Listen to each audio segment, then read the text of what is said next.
செந்தில் பாலாஜியை கூப்பிடு, ரவுடிய கூப்பிடு, உருவாக்கு. 3 பேர் சேர்ந்த கூட்டணி. நைட்டே தெரிஞ்சிச்சு பாருங்க. செந்தில் பாலாஜி வேலையை செஞ்ச உடனே மகேஷ் பொய்யாமொழி ஓடி வந்தாரு. மகேஷ் பொய்யாமொழி ஓடி வந்த உடனே காலையில உதயநிதி வந்துட்டாரு. ஏன்? இதுதான் நம்ம பிரச்சாரத்தை முடக்கக்கூடிய மிகப்பெரிய ஆயுதமா அவங்க கையில் எடுத்தாங்க. டிவிக்கேல மாவட்ட செயலர் பேர் சொல்லுங்க. அங்க நேரு இருக்காரு, இங்க வேலு இருக்காரு. எல்லாம் திருட்டு பசங்கடா நீங்க, எல்லாம் திருட்டு பசங்க நீங்க. வேலு எல்லாம் திருட்டு பசங்க நீங்க. ஏன் மாவட்ட செயலர் ஒரு குறை சொல்லு பாப்போம், ஒரே ஒரு குறை. இவங்க படம் மட்டும் ரிலீஸ் ஆயிடுமா, ஆனா இவங்க பிஜேபி ஏத்து நிப்பாங்களாம். நாங்க கோர்ட்ல முட்டி மோதிட்டு இருக்கணுமா, ஆனா நம்ம பி டீமா. இந்த அரசியல் புரிஞ்சுக்கிட்டீங்களா? நீங்க புரிஞ்சுக்கணும், பகுதி செயலாளர்கள் புரிஞ்சுக்கணும், பெண்கள் புரிஞ்சுக்கணும். நீ பிஜேபியோட எதிரி இருந்தா பிஜேபி மூவியை நிப்பாட்டி இருப்பாங்க. நீ தான் பின்னாடி வழியா ஒளிஞ்சுக்கிட்டு இருக்கிய உட்காந்துக்கிட்டு. சென்னை முழுதும் கஞ்சாவுடைய சேல்ஸ் தெருவுக்கு இருக்கு. 4 அமைச்சர்கள் இருக்காங்க, முதலமைச்சர் முதல் கொண்டு. அது கடல் வழியா வருதான். அந்த கடல் யார் கண்ட்ரோல்ல இருக்குன்னா ஒன்றிய அரசு கண்ட்ரோல்ல இருக்கான். ஐயா முதலமைச்சர் ஸ்டாலின் அவர்களே, கடல் வழியா வரட்டும், ரோடு வழியா தானே சேல்ஸ் பண்ணிட்டு இருக்காங்க. ரோடு உன் கண்ட்ரோல்ல தான் இருக்கு. உன் டிஜிபி என்ன பண்ணிட்டு இருக்காரு, கமிஷனர் என்ன பண்ணிட்டு இருக்காரு, இன்ஸ்பெக்டர் என்ன பண்ணிட்டு இருக்காரு, உன் கவுன்சிலர் என்ன பண்ணிட்டு இருக்காரு, மாவட்ட செயலர் என்ன பண்ணிட்டு இருக்காரு, எம்எல்ஏ என்ன பண்ணிட்டு இருக்காரு. நீங்க நினைக்கிறீங்களா கஞ்சா சேல்ஸ் திமுக எம்எல்ஏ தெரியாம நடக்கும் நினைக்கிறீங்களா? நீங்க ஒரு சின்ன வீடு கட்டுங்க, ஒரு செங்கல் இருக்குங்க, கவுன்சிலர் ஓடி வந்துருவார். அது என்ன எனக்கு தெரியாம எப்படி வீடு கட்டுவீங்க கேக்குறாங்களா இல்லையா?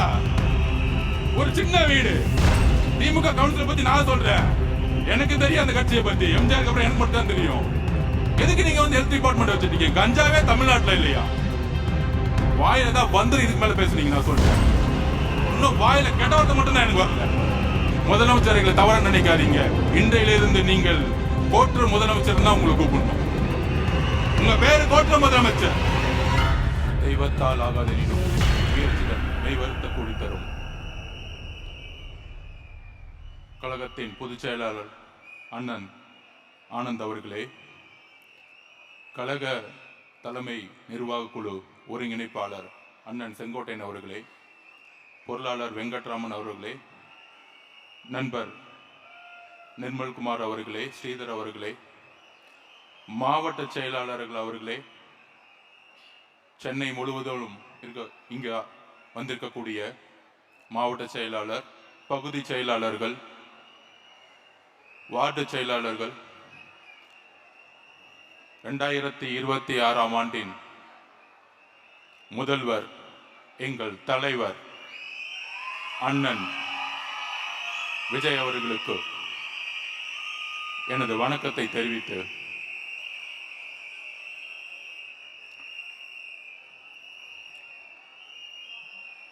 சென்னை எல்லோருக்கும் ஒரு முகவரி. திருச்சியில் படிச்சுட்டு சென்னையில் 1999 இங்கே இருக்க நேரு ஸ்டேடியத்தோட ஸ்போர்ட்ஸ் ஹாஸ்டலில் பயணம், கவர்மெண்ட் ஸ்போர்ட்ஸ் ஹாஸ்டலில் என்னோட பயணம் ஆரம்பிச்சிச்சு. அன்றையிலிருந்து சென்னை என்னுடைய முகவரி, என்னுடைய இருப்பிடம். பிறப்பிடம் திருச்சி, என்னுடைய முகவரி சென்னை. இங்கிருந்தான் வளர்ந்தேன், முகவரி கொடுத்தது சென்னை. ஆனா அந்த சென்னை இப்ப எப்படி இருக்கு உங்களுக்கே தெரியும். இந்த சென்னையில 16 எம்எல்ஏக்கள், 4 அமைச்சர்கள். ஒரு அமைச்சர் நடந்துகிட்டே இருப்பார், முதலமைச்சர் முன்னாடி பின்னாடி. சைதாப்பேட்டை எம்எல்ஏ மா சுப்பிரமணியன். அடுத்தது இந்த தொகுதியோட எம்எல்ஏ திரு உதயநிதி ஸ்டாலின் அவர்கள், துணை முதலமைச்சர். அப்புறம் நம்ம சேகர் பாபு அவர்கள், அப்புறம் நம்மளுடைய முதலமைச்சர் ஸ்டாலின் சார் அவர்கள். 4 அமைச்சர்கள் இருந்து சென்னை எப்படி இருக்கு நீங்களே சொல்லுங்க. ஒவ்வொரு தாட்டும் மழை வரும் பொழுது அவங்க தாத்தா ஐயா கருணாநிதி அவர்கள், கலைஞர் கருணாநிதி அவர்கள் வேட்டியை கட்டுக்கிட்டு இறங்குவாரு. ஒரு போட்டோ அடுத்து தினத்தந்தியில வரும். ஆஹா, இந்த மக்களுக்கு எவ்வளோ உழைக்கிறாரு வெள்ளம் வரும் பொழுது. சாப்பாடு கொடுக்குறாரு, அரிசி கொடுக்குறாங்க, வேஷ்டி கொடுக்குறாங்க. நம்ம பார்க்கும்போதெல்லாம் தெரியும், பரவாயில்லையே, மக்களோட மக்களா இருந்து இவ்வளோ கஷ்டப்படுறாங்களே வெள்ளம் வரும் பொழுது. சரி, ஓகே, அவங்க தாத்தா தான் இருந்தாரு. அடுத்தது அவர் மகன் வந்தாரு, ஐயா மு.க. ஸ்டாலின் அவர்கள். அவர் இப்ப பேண்ட் போட்டுக்கிட்டு மலையில நடந்துகிட்டு மக்களோட மக்களாக இருக்கிறேன்னு திருப்பியும் ஒரு செய்தி. அதுக்கப்புறம் அவருடைய பேரன், கலைஞருடைய பேரன் உதயநிதி மழை வரும்போதெல்லாம் இறங்கி நடந்துகிட்டு இருக்காரு. ஆனா சென்னை வாழ் மக்களுடைய பிரச்சனைகள் தீர்ந்ததே கிடையாது. வேளச்சேரி முதற்கொண்டு கொளத்தூர் முதற்கொண்டு ஒவ்வொரு ஏரியாவும் மழை வரும் பொழுது நம்ம வீட்டை விட்டு வெளியே இருக்கக்கூடிய நேரத்தில் இருக்கும். கிட்டத்தட்ட 40% ஸ்லம்ஸ் சேரிகள் அதிகமாக இருக்கு. குடிசை மாற்று வாரியம் உருவாக்கப்பட்டது. அதோட பேரை மாத்திட்டாங்க இன்னைக்கு. ஆனால் இன்னைக்கு சென்னை மாறி இருக்கா? பூர்வ குடி மக்களா இருக்கக்கூடிய ஒடுக்கப்பட்ட ஆதி திராவிடர் மக்களுடைய நிலைமை மாறி இருக்கா? இன்னைக்கு எதுவுமே மாறல. ஒவ்வொரு வருஷமும் கூவத்திலையும் அடையாறுலையும் வெள்ளம் வரும் பொழுது மக்கள் எப்பயுமே வெளியே வந்துட்டே இருக்கிறாங்க. இப்ப இந்த 16 தொகுதியிலும் அவங்களுக்கு ஒரு நினைப்பு இருக்கு. 1962 இருந்து சென்னை திமுகவோட கோட்டை, யாராலையும் அசைக்க முடியாது அப்படின்னு ஒரு பிம்பத்தை உருவாக்கி வச்சிருக்காங்க. அதற்கான ஒரு ரவுடி பலம், அதற்கான ஒரு பண பலம், இதையெல்லாம் தட்டி கேட்டா அடுத்த செகண்ட் காவல்துறையை வச்சு அடக்குமுறை. இங்க இருக்க மாவட்ட செயலர் சொன்னாரு, இங்க இருக்க சிற்றரசு துணை முதலமைச்சர் பெயரை சொல்லிக்கிட்டு எந்த அளவிற்கு இங்க செயல்படப்படாம நிப்பாட்டுறாருன்னு. அதிகாரமும் பணபலமும் இந்த தேர்தல்ல 26ல எங்க அண்ணன் தலைவர் முதலமைச்சர் ஆறும் பொழுது உங்களை எப்படி தூக்கிறீன்னு எங்களுக்கு தெரியும்.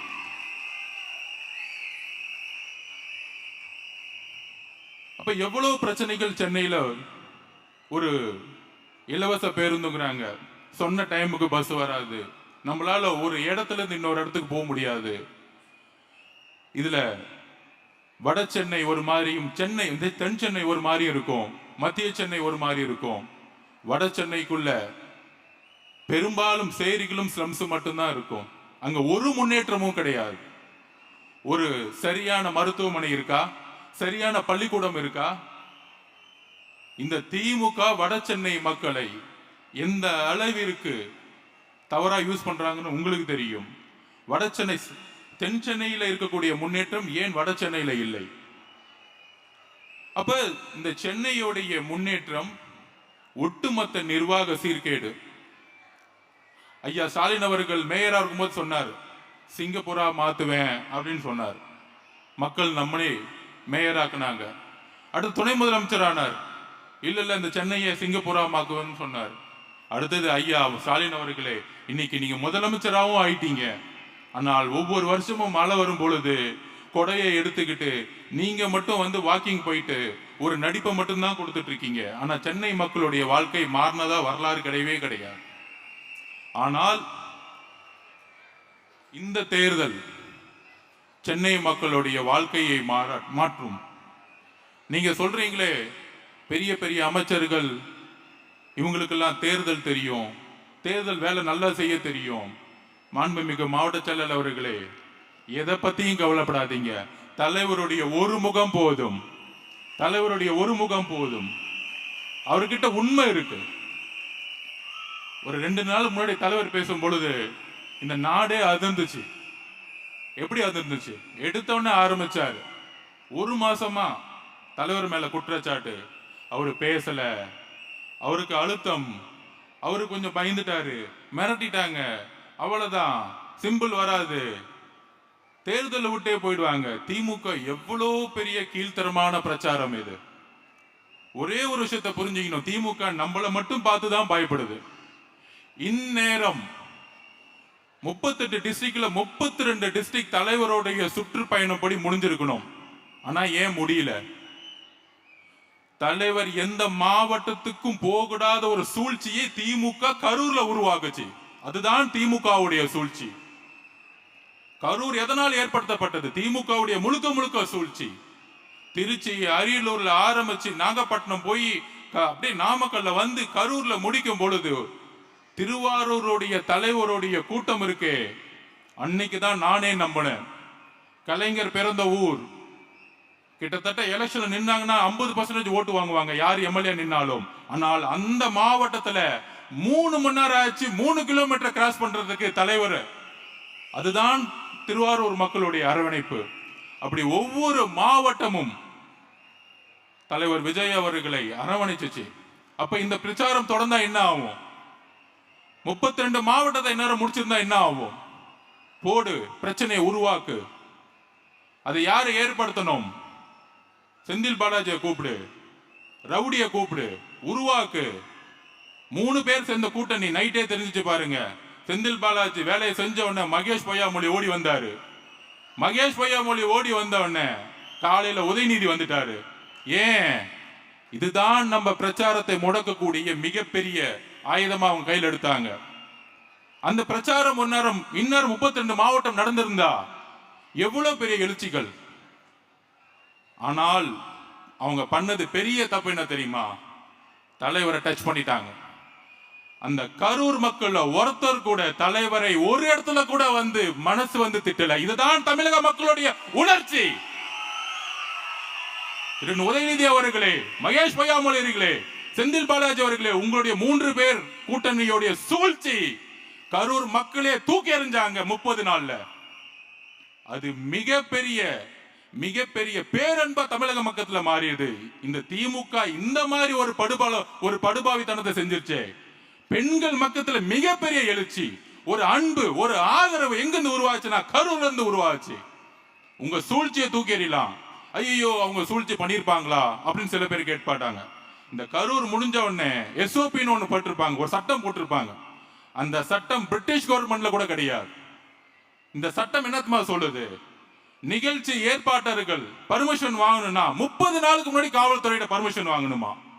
அதுக்கப்புறம் சட்டம் என்னத்துமா சொல்லுது? நிகழ்ச்சி ஏற்பாட்டர்கள் தான் மக்களுடைய பாதுகாப்புக்கு பொறுப்பான். நீங்க கூட்டிட்டு வர கூட்டம் வந்தோ, நேத்து பெண்கள் பாதுகாப்பு மாநாடு ஒன்று நடத்துனீங்களே, நீங்க கூட்டிட்டு வர கூட்டம்லாம் லாரிலையும் வடமாநில தொழிலாளர்களையும் கவர்மெண்ட் பஸ்லயும் கூட்டிட்டு வந்தீங்க. எங்களோட கூட்டம் 10,000 பேர்னா 1,00,000 பேர் வராங்க. அப்ப மக்கள் பாதுகாப்புக்கு யாரு பொறுப்பு? ஒவ்வொரு மாவட்டத்திலையும் பெட்டாலியன்ஸ் இருக்கு, லா அண்ட் ஆர்டர் போலீஸ் இருக்கு. எதுக்கு? மக்கள் பாதுகாப்புக்கு தான் தமிழக அரசு, தமிழக போலீஸ். வேற எதுக்கு? இப்ப லேட்டஸ்டா எஸ்சிபி என்கொயரியில எஸ்பி சொல்றாரு 7:45 மணி வரைக்கும் அவருக்கே தகவல் வரலையாம். ஆனா முதலமைச்சர் என்ன சொல்றாங்க? நம்ம தான் வந்து தப்பு பண்ணிட்டோமா. ஒரு எஸ்பிக்கே தகவல் வரும் பொழுது டிவிக்கு எப்படி தகவல் வரும்? இது கூட உங்களுக்கு தெரியல. அப்ப தலைவருடைய பிரச்சாரத்தை முடக்கிறதுக்கு தான் இந்த கரூரை உருவாக்குனது. அதுல மிகப்பெரிய பிரச்சனை என்ன ஆச்சுன்னா, திமுகக்கு தமிழக பெண்களுக்கு தெரியும். இந்த படுபாவிங்க இந்த பழிய செஞ்சுட்டாங்களே இவங்களோட அரசியலுக்காக. அங்கிருந்து எந்திரிச்சு வந்தார் ஈரோடு. இதோ வரப்போறாரு, அடுத்த வாரத்துல இருந்து வரப்போறாரு தமிழகம் முழுவதும். இப்ப தெரியும் உங்களுக்கு. நிப்பாட்ட முடியாது, உங்க சூழ்ச்சி நிப்பாட்ட முடியாது, உங்க எஸ்ஓபி நிப்பாட்ட முடியாது. இமீடியட்டா நாங்க உயர் நீதிமன்றத்துக்கு போறோம். இந்த ஜனநாயக படுகொலைக்கான எஸ்ஓபி கேட்டு நாங்க போறோம். அப்ப தலைவரை நிப்பாட்டணும், தலைவரை முடக்கணும். இவங்க எப்படி அரசியல் பண்ணுவாங்கன்னா, ஐயா உதயநிதி அவர்கள் ரெட் ஜெயின் மூவி வச்சு ஒரு மூவி எடுப்பாரு. ஹிந்தி டெல்லி தான் தமிழ்நாடா சரி அப்படின்னு கேட்பாங்க. ஹிந்தி எதிர்ப்பு அப்படின்னு சொல்லுவாங்க. ஆனா அதே படக்குழுவை பொங்கல் விழாவுக்கு அப்படியே அனுப்பிச்சு விடுவாங்க பேக் பண்ணி. எங்க பொங்கல் விழால ஹிந்தியில கொண்டாடிட்டு இருப்பாங்க. அங்க போய் படக்குழு, அந்த படக்குழு உதயநிதி அவர்கள் தெரியாம போகுமா? ரெட்ஜ நிறுவனத்தோட தெரியாம போகுமா? அப்ப எந்த விதத்துல சிறுபான்மை மக்களுக்கு இவங்க எந்த அளவுக்கு போய் சொல்றாங்க? இவங்க படம் மட்டும் ரிலீஸ் ஆயிடுமா, ஆனா இவங்க பிஜேபி ஏத்து நிப்பாங்களாம். நாங்க கோர்ட்ல முட்டி மோதிட்டு இருக்கணுமா, ஆனா நம்ம பி டீமா. இந்த அரசியல் புரிஞ்சுக்கிட்டீங்களா? நீங்க புரிஞ்சுக்கணும், பகுதி செயலாளர்கள் புரிஞ்சுக்கணும், பெண்கள் புரிஞ்சுக்கணும். நீ பிஜேபியோட எதிரி இருந்தா பிஜேபி மூவியை நிப்பாட்டி இருப்பாங்க. நீ தான் பின்னாடி வழியா ஒளிஞ்சுக்கிட்டு இருக்கிய உட்கார்ந்துகிட்டு. இந்த நடிப்பு தெரியாதா? இஸ்லாமிய தோழர்களே, கிறிஸ்துவ தோழர்களே, ஒடுக்கப்பட்ட மக்களே, புரிந்து கொள்ளுங்கள் திமுகவுடைய சூழ்ச்சி வரலாறு. பெண்களுக்கு 1000 ரூபாய் கொடுக்கிறோம், இலவசம் கொடுக்கிறோம். ஒரு கோட்டர் இப்பதான் கேட்டேன், எவ்வளவு விலைன்னு கேட்டேன். அதுல 4 மாவட்ட செயலருக்கு எவ்வளவுன்னு தெரியல. நான் கேட்ட உடனே இப்பதான் நம்ம பசங்க கேட்டு வந்தேன். வந்த உடனே சொன்னாங்க, அண்ணன் ஒரு கோட்டர் 160 ரூபாண்ணே அப்படின்னு. யோசிச்சு பாருங்க, சென்னை முழுதும் கஞ்சாவுடைய சேல்ஸ் தெருவுக்கு இருக்கு. 4 அமைச்சர்கள் இருக்காங்க, முதலமைச்சர் முதல் கொண்டு. அதுல முதலமைச்சர் ரிவ்யூ மீட்டிங் போட்டு சொல்றாரு, இல்ல மத்திய அரசு ஒன்றிய அரசு பிஜேபியோட துணை வேணும்.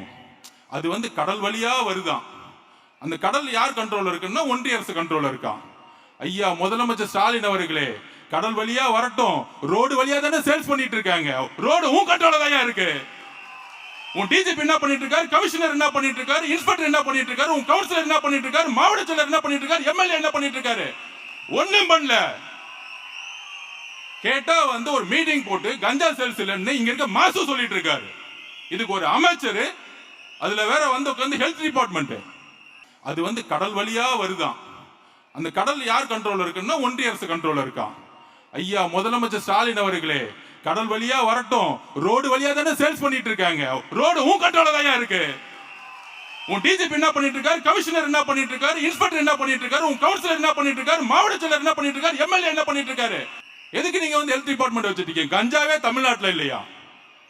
வாயில தான் இதுக்கு மேல பேசுனீங்க. நான் சொல்லிட்டேன், இன்னும் வாயில கெட்ட வார்த்தை மட்டும் தான் எனக்கு வரல. என்ன ஒரு அநியாயம்.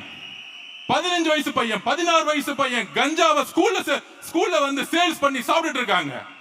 ஒவ்வொரு தாயும் மரண வாக்குமூலத்துல ஒவ்வொரு நாள் நின்று இருக்காங்க. 60,000 கோடி ரூபாய் நீங்க சேல்ஸ் இன்க்ரீஸ் பண்ணிட்டீங்க. 160 ரூபாய் 30 நாள் குடிச்சா 4,500 4,800 5,000 ரூபாய் புடுங்கிட்டு இருக்கீங்க. டாஸ்மாக் மூலியமா 1000 ரூபாய் கொடுத்துட்டு 5,000 ரூபாய் புடுங்கிறத தமிழக பெண்களுடைய பாதுகாப்பா? நான் கேட்கிறேன். முதலமைச்சர் அவர்களே, ஒரு கோட்டை 160 ரூபாய்க்கு வித்து 30 நாள் குடிச்சு 5,000 ரூபாய் புடிங்கிட்டு இருக்கீங்களே, இதுதான் தாய்மார்களுக்கான பெண்களுக்கான பாதுகாப்பா? ஒவ்வொரு ஆணும் குடிச்சிட்டு ஒவ்வொரு நாளும் டொமஸ்டிக் வயலன்ஸ், வீட்டுல பெண்ணை போட்டு அடிக்கிறாங்க. ஒவ்வொரு நாளும் செக்ஸுவல் ஹராஸ்மெண்ட் நடந்துட்டு இருக்கு. அப்ப இந்த குடியோட பிரச்சனை என்னன்னு விவாதிச்சிருக்கீங்களா? உங்க அமைச்சரவை போட்டு விவாதிச்சிருக்கீங்களா? என்னைக்கு விவாதிச்சிருக்கீங்க? நிர்வாக மாற்றம் ஏன் வேணும் தெரியுமா? இதுக்குதான் வேணும். 60,000 கோடி டாஸ்மாக் சேல்ஸ் கம்மி பண்ணணும், கஞ்சாவை தூக்கி எறியணும். எங்க தலைவர் இதை செய்வார். இதுவரைக்கும் காவல்துறை திமுக காவல்துறையா இருக்கு, அதிமுக காவல்துறையா இருக்கு. முதல் முறையா எங்க தலைவர் முதலமைச்சராக இருக்கும் பொழுது தமிழக மக்களுடைய காவல்துறையா மாற்றுவார். எழுதி வச்சுக்கோங்க, எழுதி வைத்துக் கொள்ளுங்கள். காவல்துறை நேர்மையான காவல்துறையாக மாறும். அந்த காவல்துறை கஞ்சாவை ஒழிக்கும், அந்த காவல்துறை டாஸ்மார்க்கை ஒழிக்கும். எல்லா மக்களுக்கும், முக்கியமாக பெண்களுக்கான பாதுகாப்பை கொடுக்கும். ஒரு நாளைக்கு கோட்டர் சேல்ஸ் பண்ணிட்டு முதலமைச்சர்களை தவற நினைக்காதீங்க. இன்றையிலிருந்து நீங்கள் கோட்டர் முதலமைச்சர் தான் உங்களை கூப்பிடணும்.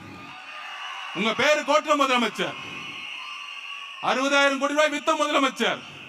ஆனால் பெண்கள் பாதுகாப்புன்னு மாநாடு நடத்துறீங்க. அக்கா கனிமொழி அக்கா அவர்களே, 21 டாஸ்மார்க்கோட சேல்ஸ் இருந்துச்சு 30,000 கோடி. உங்க அண்ணன் முதலமைச்சரா இருக்கும் பொழுது இன்னைக்கு என்ன சேல்ஸ் என்ன? 55,000 கோடி நோக்கி போயிட்டு இருக்கு.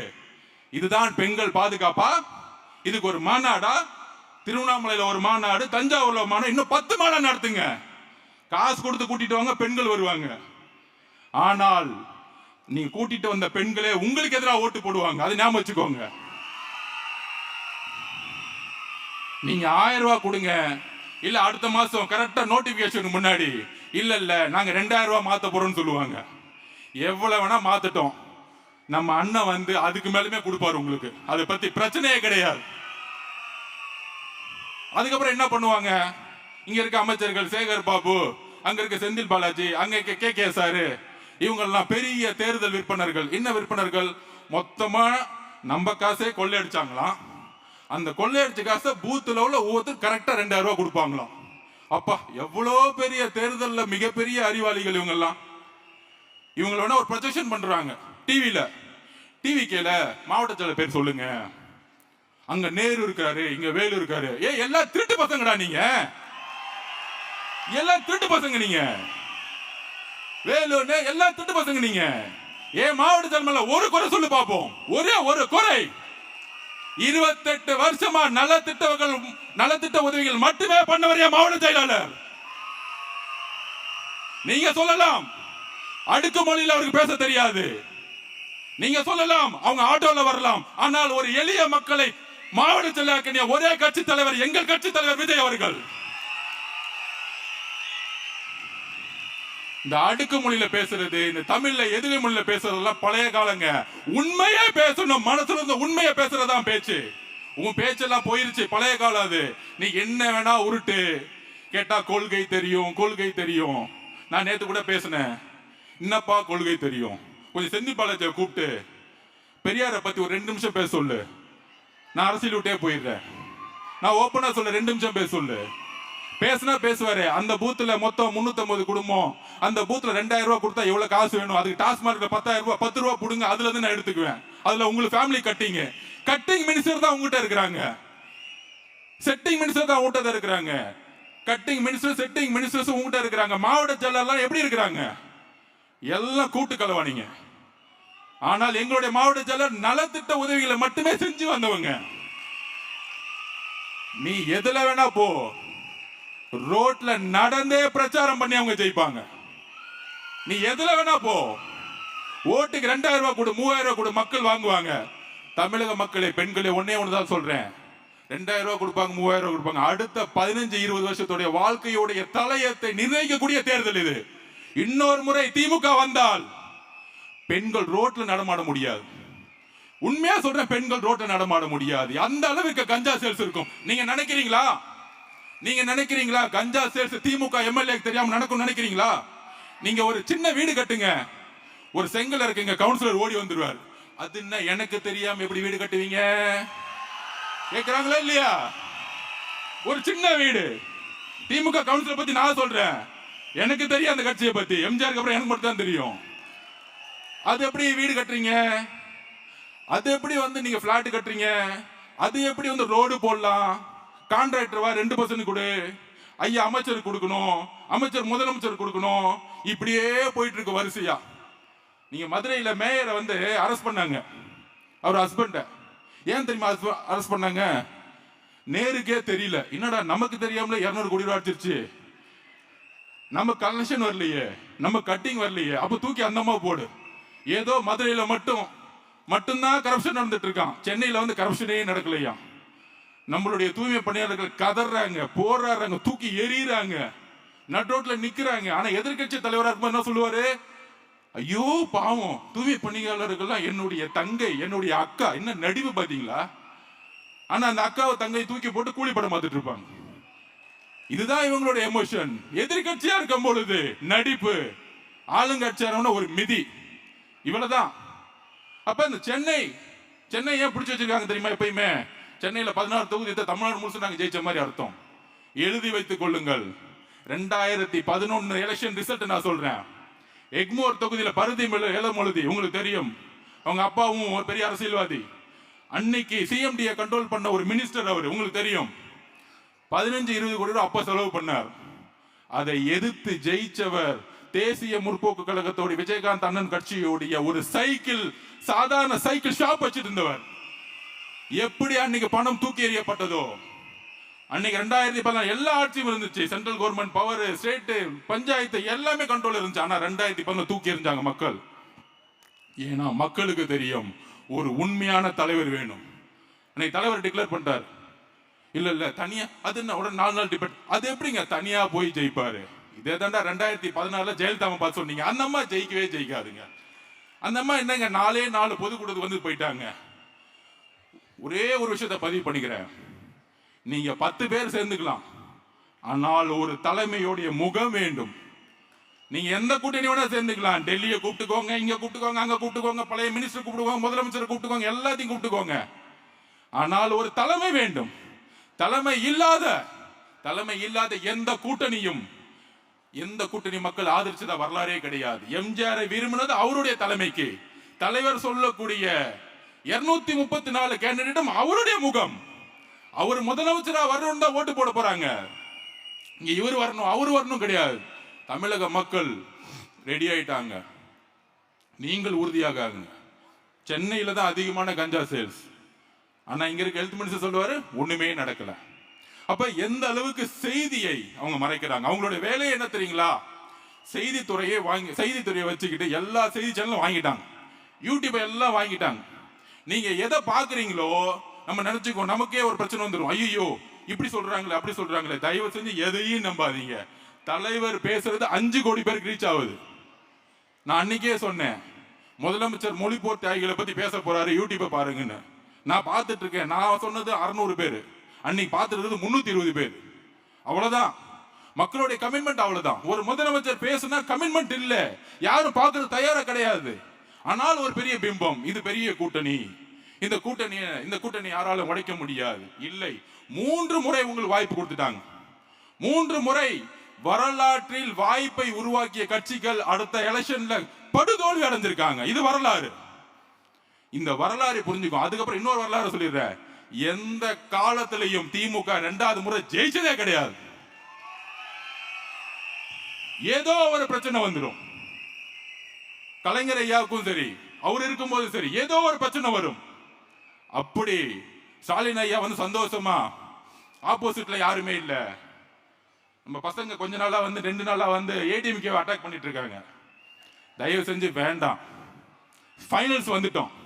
டிவிகே டிஎம்கே முதல் தெளிவாயிடணும். நம்ம யார் கூட சண்டை போடணும்னு தெளிவாயிடணும். அவுட் ஆஃப் சிலபஸ் இருக்கவங்களோட சண்டை போட்டீங்கன்னா டைம் வேஸ்ட்.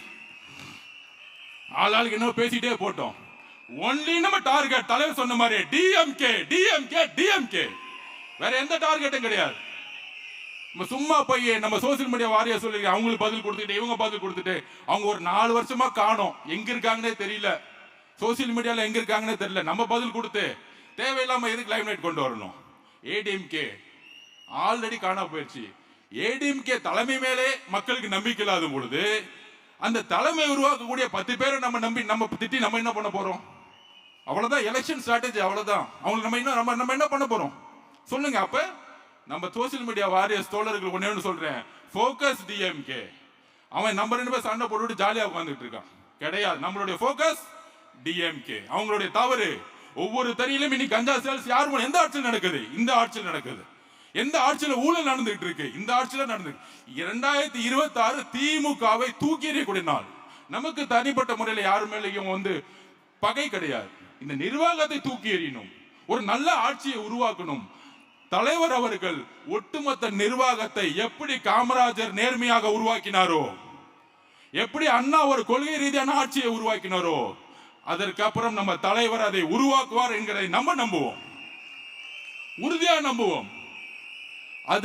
அதுக்குள்ள எவ்வளவோ பிரச்சனைகள் வரும், நீங்க நம்பாதீங்க. காமராஜரையே வந்து சுவிஸ் பேங்க்ல அக்கௌண்ட் வச்சிருக்கேன்னு சொன்னவங்க பாவம் 2 வேட்டி வச்சிருந்தார்.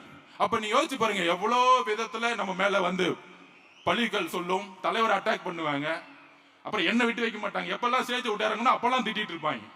எதுக்கும் கவலைப்பட வேண்டாம். நாம் தான் வரலாற்றை உருவாக்க போகிறோம், நாம் தான் ஜெயிக்க போறோம். தலைவர் மே மாசம் 10ஆம் தேதிக்குள்ள முதலமைச்சர் ஆவார். இதை உறுதியேற்போம். யுத்தம் என்பது நல்லது கெட்டதெல்லாம் கிடையாது, ஜெயிக்கணும் அவ்வளவுதான். யுத்தத்துக்குள்ள வந்துட்டோம், நம்ம ஜெயிச்சே ஆகணும். ஜெயிக்கிறதுக்கான வேலையை மட்டும் நம்ம செய்வோம். அப்புறம் பொதுவாகவே நான் வந்து பெரியார் அவர்களையும் புரட்சியாளர் அம்பேத்கர் அவர்களையும் 15 வயசுலயே வந்து தலைவராக கொண்டு பயணிச்சேன். இப்போ ஒரு 2 நாளா விமர்சனம். நம்ம விமர்சனத்துக்கு பதில் சொல்லணும்ல, ஜனநாயக ரீதியா பதில் சொல்லணும்ல. நம்ம எவருக்கும் பயந்தவங்க கிடையாது. ஏன்னா இங்க நேர்மை இங்க இருக்கு. நேற்று பேசும்போது என்னோட எக்ஸ்லயே நான் சொல்லியிருப்பேன், தலைவர் அண்ணன் திருமாவளவன் தகவல் கொடுத்து விசிகே அண்ணன் அவர்கள் எங்களுடைய தலைவரையும் எங்க கட்சிக்கு எதிராகவும் ஒரு பிரச்சாரத்தை உருவாக்குறாருன்னு நான் சொன்னேன். சொல்ல வந்தது அதான். அப்ப பாதிலே கட் ஆயிடுச்சு. அதை நான் எக்ஸ்லயே போட்டுட்டேன். உடனே திமுக உள்ள புந்துட்டாங்க. அண்ணன் திருமாவளவர்களுக்கும் ஆதவர்ஜுனா அவர்களுக்கும் எப்படி ஒரு கழகத்தை மூட்டி உள்ளான். நான் இன்றைக்கும் உறுதியாக சொல்லுகிறேன், என்னுடைய கொள்கை ஆசான் அண்ணன் திருமாவளவன் அவர்கள். எனக்கான முகவரியை கொடுத்தது அண்ணன் திருமாவளவன் அவர்கள். என்றைக்கும் ஆதவர்ஜுனா நன்றியை மறந்தது கிடையாது, யாருக்கும் துரோகம் செஞ்சது கிடையாது. இதை நான் பதிவு பண்ணுகிறேன். அதே மாதிரி மார்க்சிஸ்ட் கம்யூனிஸ்ட் கட்சியோட தோழர் சண்முகம் அண்ணன், அதே மாதிரி கேபி பாலகிருஷ்ணன் அவர்கள் தங்களுடைய வாழ்க்கையை இந்த சமூகத்திற்காக அர்ப்பணித்தவர்கள். இவங்களுக்கும் நமக்கும் எந்த விதமான வேறுபாடும் கிடையாது. கொள்கை அளவில் அரசியல் வேறுபாடு இருக்கலாம், கிட்டத்தட்ட 2 வருஷம் அண்ணன் திருமாவளவனுடைய பயணம், அவர்கிட்ட நிறைய கத்துக்கிட்டு இருக்கேன். ஆனால் அரசியல் வேறுபாடு இருக்கு. என்ன அரசியல் வேறுபாடு? இன்றைக்கு என்ன பிரச்சனை? டிவி கேட்கும், பிசி கேட்கும், என்ன பிரச்சனை? அரசியல் ரீதியாக ஒன்றும் கிடையாது. ஆனால் 4.5 வருடம் அண்ணன் திருமாவளவர்களுக்கான மரியாதை என்ன? இந்த ஆட்சியில் என்ன வாரியங்கள் கொடுக்கப்பட்டது விசிகேக்கு? அதற்கப்புறம் வேங்கவேல் பிரச்சனை ஆகட்டும், வடகாடு பிரச்சனை ஆகட்டும், மதுரையில் கொடிகம்பம் ஏற்றும் போது அரசு பண்ணதாகட்டும், என்ன மரியாதை கொடுக்கப்பட்டது? அது ஒரு உணர்வுள்ள மாணவராக நான் கேட்கிறேன். அவ்வளவுதான் வித்தியாசம். சோ அதனால திமுகவுடைய இந்த சூழ்ச்சிகளுக்கெல்லாம் நாங்க கரெக்டா விட கொடுத்துட்டு போயிட்டே இருப்போம். அண்ணன் திருமாவளவன் அவர்களுடைய என்னுடைய மனசு அவருக்கு தெரியும், அவருடைய மனசு எனக்கு தெரியும். எங்க 2 பேத்துக்குள்ள எந்த காலத்திலும் பிளவு வருவதற்கு வாய்ப்பு வரதே இல்லை. ஏனென்றால் அவர் எனக்கு ஆசா, நான் அவருக்கு மாணவன். இதை எப்பொழுதும் நான் உணர்ந்து கொண்டிருக்கிறேன். அதை நான் பதிவு செய்ய விரும்புகிறேன். சோ நம்ம யுத்தத்துக்கு ரெடியாவோம். தலைவர் அவர்கள், நான் திருப்பியும் சொல்றேன், எப்படி என்டிஆர் கட்சி ஆரம்பிச்சு இந்த வேட்பாளர் யாரு, அந்த வேட்பாளர் யாரெல்லாம் மக்கள் கேட்கல, ஜெயிக்க வச்சுட்டு போயிட்டே இருந்தாங்க. அதே மாதிரி ஆந்திரால எப்படி என்டிஆர் வரலாற்றை உருவாக்கினாரோ அதுக்கான தேர்தல் தான் இது இருக்காங்க. அந்த பணம் போல ஒண்ணுமே கிடையாது. மக்கள் முடிவு பண்ணா தூக்கி போட்டு போயிட்டே இருப்பாங்க. 2026 மட்டுமல்ல, 2026, 31, 36 போயிட்டே இருப்போம். நம்ம அதுக்கான பணிகளை நம்ம செய்வோம். நன்றி, வணக்கம்.